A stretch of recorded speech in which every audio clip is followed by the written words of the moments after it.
श्यामाल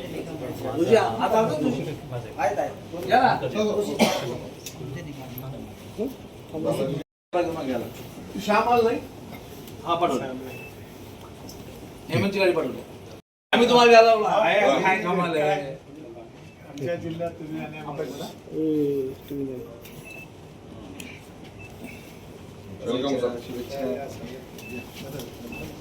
काय आज दौरा काय मी निघाले पुण्याला अच्छा उद्या घ्यायचं मीटिंग आहे ना पुण्याला या फ्लाईट ना मी पण आहे फ्लाईट सर मराठवाडा विभागात जवळपास कारखान्यांकडे 550 कोटी रुपये हंगामाचे थकीत आहेत.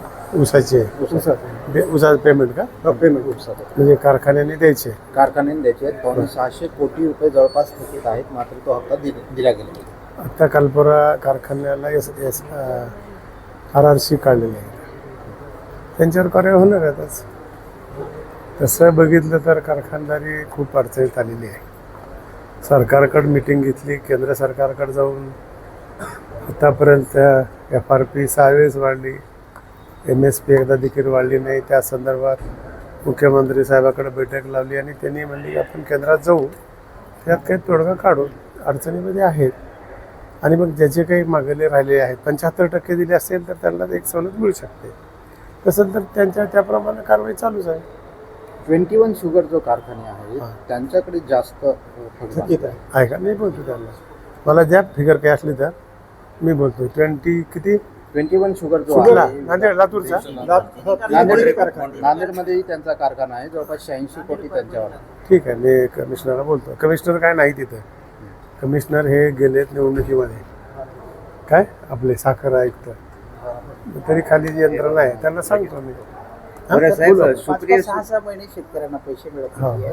FRPचे पैसे तात्काळ 2-3 गोष्टी झालेल्या आहेत. काही लोकांनी संमती घेतली असेल तर 75% दिलं तर थोडा वेळ लागू शकतो. तसे कायद्यामध्येच तरतूद आहे बरं का. काही लोकांचं मग ते बघावं लागेल. कारखाने सांगतात त्याप्रमाणे पैसे पण देणार. 2500 म्हणतात 2300 दिलं. जर 75% 2500च्या समजा आज त्यांचा रेट जे आहे त्या रेटच्या 75% जर अमाऊंट दिली असेल आणि 2% त्यांचे हप्ते असतील आणि तिथल्या शेतकऱ्याची संमती घेतली असेल तर त्यांना 1-2-3 महिने सवलत मिळू शकते. बारामतीला पोटनिवडणूक लागली आहे. काँग्रेसनं माघार घेतली आहे. पण तुमच्या पक्षाचे धनंजय मुंडे यांच्या ज्या पत्नी आहेत कल्पना काय करुणा मुंडे हा मात्र तिथं लढत आहेत. लढले असतं काय होतं मग काय होणार आहे चित्र तुम्हालाच माहिती आहे. माहिती आहे मात्र होत नाही. आता काँग्रेसचे माहीत होतं आपल्याला, एवढा मोठा पक्ष होता. काही लोक बघतात आपल्याला विचारतात का अशा पद्धतीने भरलेले आहेत. काय बारामतीमध्ये काय होणार आहे माझ्यापेक्षा तुम्हालाच अधिक माहिती आहे, बरोबर आहे का नाही. आणि ते सगळ्यांनी दिलं असतं तर उलटं चांगलं झालं असतं. महाराष्ट्रामध्ये एक इमेज निर्माण झाली असती. काय परंपरा टिकल्यासारखं. पण काँग्रेस पक्षाने घेतली ना माघार. काय ठीक आहे, तर राहिले तर राहिले, काय होते त्याला. लोकशाही आहे. हां बारामतीमध्ये जर प्रचाराला बोलवलं तर वहिनीच्या प्रचाराला नक्की जाईल. तिथं बसूनच आहे मी बसूनच आहे. सुप्रिया सुळेला फोन करणार का मग प्रचाराला? या काय झालं ना नाही करायला काय झालं करू काय. परभणी जिल्हा मध्यवर्ती बँकेचा प्रश्न जो आहे कोणता मांडला हो त्याच्या अनुषंगाने पुढे काही चालू आहे ना. चौकशी नेमली अधिकारी नाही. सभागृहामध्ये उत्तर मी दिलं होतं. त्यांच्या काही अनुकंपा म्हणून काही लोकांना भरलेत असं त्यांचा एक प्रश्न होता. अनुकंपा म्हणजे कामावर असताना जर एखादी कर्मचारी मिळाला तर त्याच्या पाल्याला नोकरी घेता येते.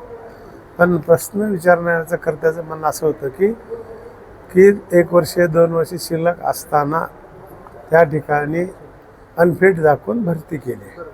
आम्ही म्हणलं की ते बघू अनफिट कशाला म्हणतात, वर्षा 2 वर्षाचा अनफिट कसा झाला त्याची चौकशी आम्ही अधिकारी नेमलेला आहे.